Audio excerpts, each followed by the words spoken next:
Internet, un vaste paysage numérique reliant des milliards de personnes à travers le monde.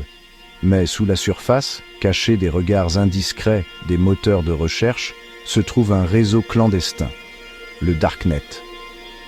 Enveloppé de mystères et souvent associé à des activités illicites, le Darknet a une histoire bien plus nuancée que beaucoup ne le pensent. Ses origines ne résident pas dans l'ombre du cybercrime, mais dans la recherche de la confidentialité et de la liberté. Ce réseau caché, souvent mal compris et déformé, est devenu à la fois un refuge pour les criminels et un sanctuaire pour ceux qui cherchent à exercer leur droit à la liberté d'expression et à l'accès à l'information. Pour vraiment comprendre les complexités du Darknet, nous devons remonter à sa genèse, explorer son évolution et les motivations qui ont conduit à sa création. Avant de plonger dans l'histoire du Darknet, il est crucial de le distinguer d'autres termes souvent confondus comme le Deep Web. Le Deep Web désigne simplement la grande quantité de contenu en ligne non indexé par les moteurs de recherche classiques. Cela comprend tout ce qui se trouve derrière un paywall, les sites protégés par mots de passe et même les profils privés sur les réseaux sociaux. Le Darknet, en revanche, est un sous-ensemble plus petit du Deep Web. Il comprend des réseaux intentionnellement conçus pour l'anonymat et accessibles à l'aide de logiciels spécifiques, notamment Tor, The Onion Router. Ces réseaux sont délibérément cachés, ce qui rend difficile le suivi des utilisateurs ou de leurs activités, ce qui a des implications positives et négatives. Les graines du Darknet ont été semées au premier jour d'Internet. À mesure que le réseau grandissait, les préoccupations relatives à la confidentialité et à la censure augmentaient également. Les cryptographes et les défenseurs de la vie privée ont commencé à explorer des moyens de protéger l'anonymat des utilisateurs et de contourner la surveillance en ligne. L'un des premiers concepts qui a jeté les bases du Darknet était le mouvement cypherpunk.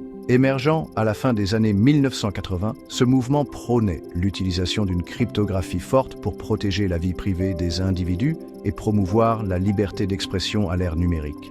Leurs efforts finiront par influencer le développement d'outils et de technologies qui façonneront le Darknet tel que nous le connaissons. L'US Naval Research Laboratory a joué un rôle crucial dans le développement de ce qui allait devenir le réseau Darknet le plus connu, Tor. Initialement connu sous le nom de The Onion Routing Project, Tor a été développé au début des années 2000 avec le financement du gouvernement américain. L'objectif était de créer un canal de communication sécurisé et anonyme pour les agences gouvernementales et leurs alliés, en particulier dans les environnements hostiles où les communications Internet traditionnelles pouvaient être surveillées ou bloquées. La technologie de routage en oignon de Tor, qui crypte les données et les fait rebondir à travers plusieurs couches de relais, a été conçue pour rendre pratiquement impossible de tracer l'origine ou la destination du trafic Internet. Section 5. Un outil de liberté. En 2004, dans un geste qui aura de profondes implications pour l'avenir de la confidentialité en ligne, l'US Naval Research Laboratory a publié le logiciel Tor en open source. Cela signifiait que toute personne disposant d'une connexion Internet pouvait le télécharger et l'utiliser gratuitement. Tor a rapidement gagné en popularité auprès des défenseurs de la vie privée, des journalistes et des militants opérant dans des pays où la censure d'Internet est répressive. Les lanceurs d'alerte pouvaient divulguer des informations sensibles de manière anonyme, les journalistes pouvaient communiquer en toute sécurité avec des sources dans des régions dangereuses et les citoyens vivant sous des régimes oppressifs pouvaient accéder à des sites web et à des informations bloquées. Section 6. Au-delà de l'oignon, Freenet et I2P. Bien que Tor soit le réseau Darknet le plus connu, il n'est pas le seul. D'autres Darknets tels que Freenet et I2P ou Invisible Internet Project ont émergé, offrant des approches alternatives à l'anonymat en ligne et à la sécurité des données. Freenet, lancé en 2000, se concentre sur la fourniture d'une plateforme hautement résistante à la censure pour le partage de fichiers et la communication anonyme. Il utilise une structure de réseau décentralisée où les données sont stockées et distribuées sur les ordinateurs de ses utilisateurs, ce qui rend difficile la censure ou la fermeture. I2P, quant à lui, est conçu pour créer un réseau anonyme complètement séparé, superposé à l'Internet existant. Il permet aux utilisateurs de naviguer sur des sites web, d'envoyer des emails et même d'héberger des sites web de manière anonyme, ce qui en fait un choix populaire pour ceux qui recherchent un niveau élevé de confidentialité et de sécurité pour leurs activités en ligne. Section 7. Le côté obscur de l'anonymat. Bien que le Darknet se soit avéré être un outil précieux pour la protection de la vie privée et la promotion de la liberté d'expression, ses fonctionnalités d'anonymat ont également attiré des éléments criminels. Les mêmes technologies qui permettent aux militants d'échapper à la surveillance gouvernementale peuvent être exploitées par des criminels pour mener des activités illégales hors de portée des forces de l'ordre.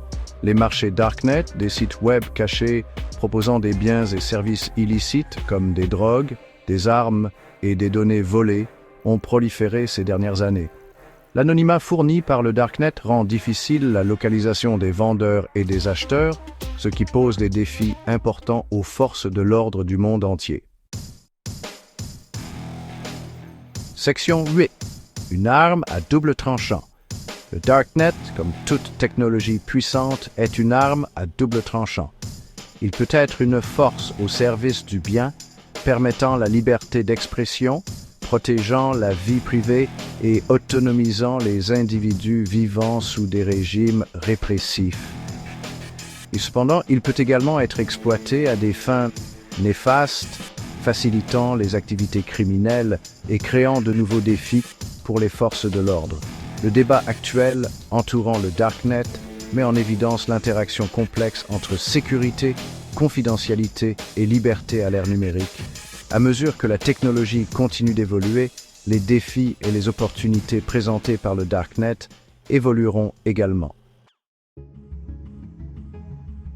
Section 9. L'avenir du web caché. L'avenir du Darknet reste incertain.